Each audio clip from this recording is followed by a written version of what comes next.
This is a Squiz podcast. We're your shortcut to being informed.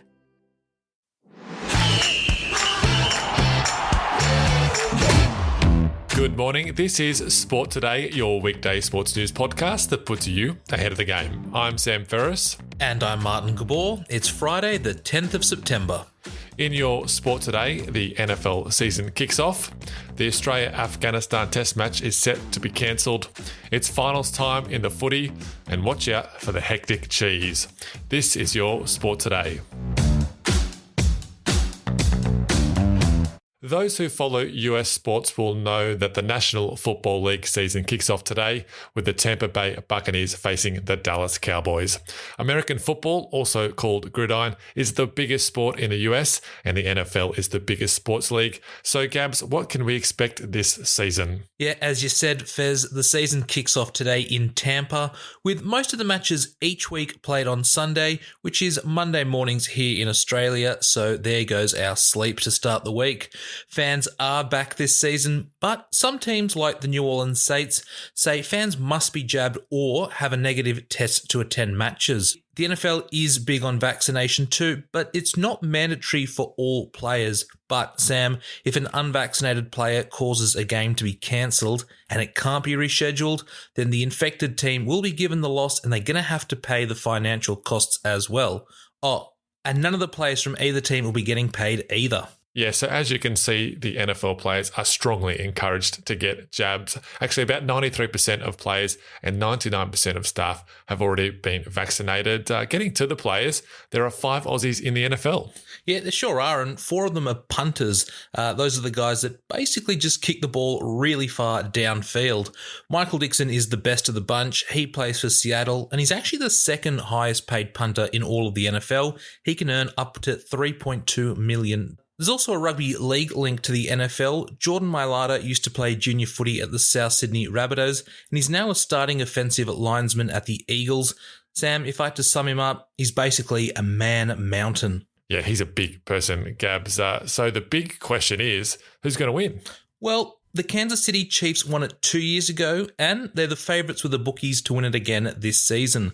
The Buccaneers beat them in the most recent Super Bowl, and they are the second favourites. And even if you don't know much about NFL, they've got a guy called Tom Brady on their team. He's 44 years old and still going around. But we all like to crystal ball things, and the smart people at ESPN have done the heavy lifting for us. They simulated the entire 285 game season just 20,000 times, and they've got the Buffalo Bills beating the Green Bay Packers in the Super Bowl. Fans in Australia can watch the NFL on ESPN and 2 games a week on 7mate. Today's trivia question, who was last year's MVP? Gabs?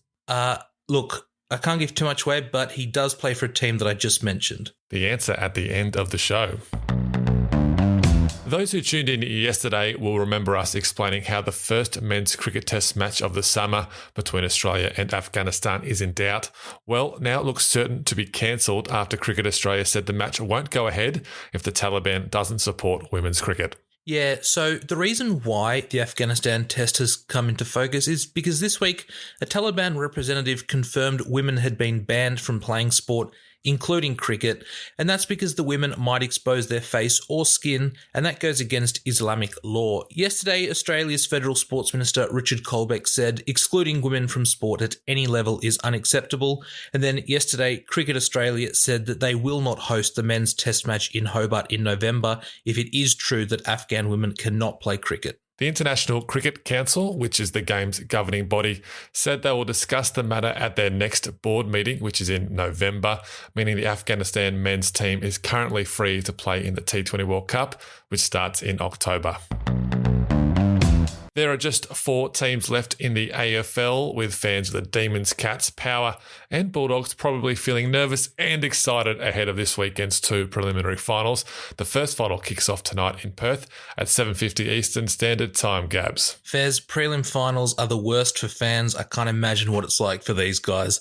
But as you said, it's the Melbourne Demons tonight against the Geelong Cats. And if you remember, the D's played Geelong just a few weeks ago and actually came back from 44 points down to win the minor premiership thanks to a goal after the siren to Max Gawn. The Cats, well, they beat GWS last week and are looking to make their second grand final in a row. In the other prelim, it's the Power against the Bulldogs at the Adelaide Oval on Saturday.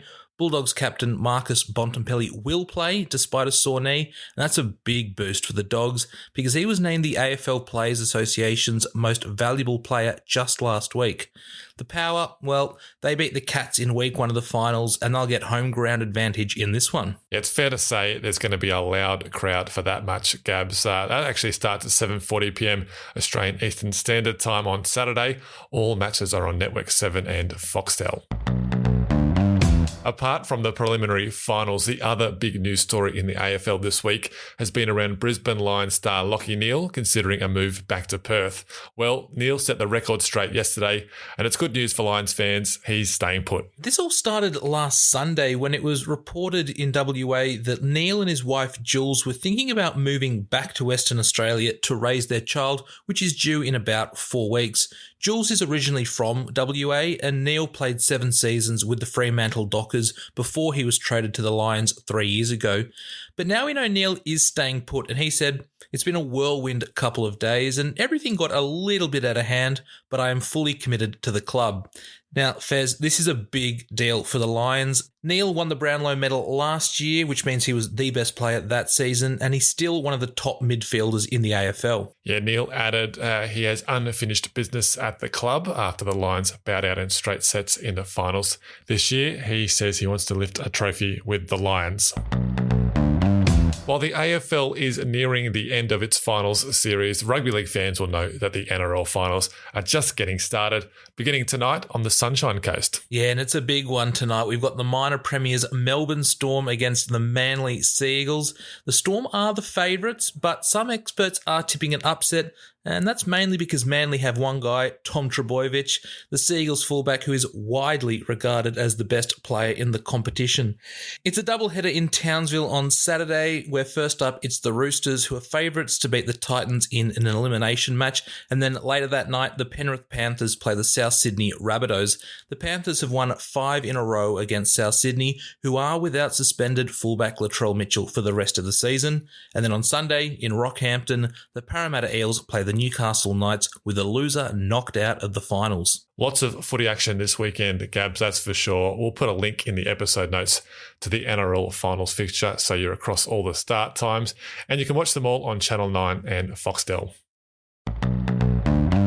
As we said, there will be lots of eyeballs on Tom Turbo Trbojevic tonight. Try saying that 5 times fast. But there are plenty of other guys worth looking out for in the finals, including Melbourne's Brandon Smith, who has his own awesome nickname. Yeah, this one's not really a tongue twister, but we can thank Channel 9 commentator and NRL legend Andrew Johns for it.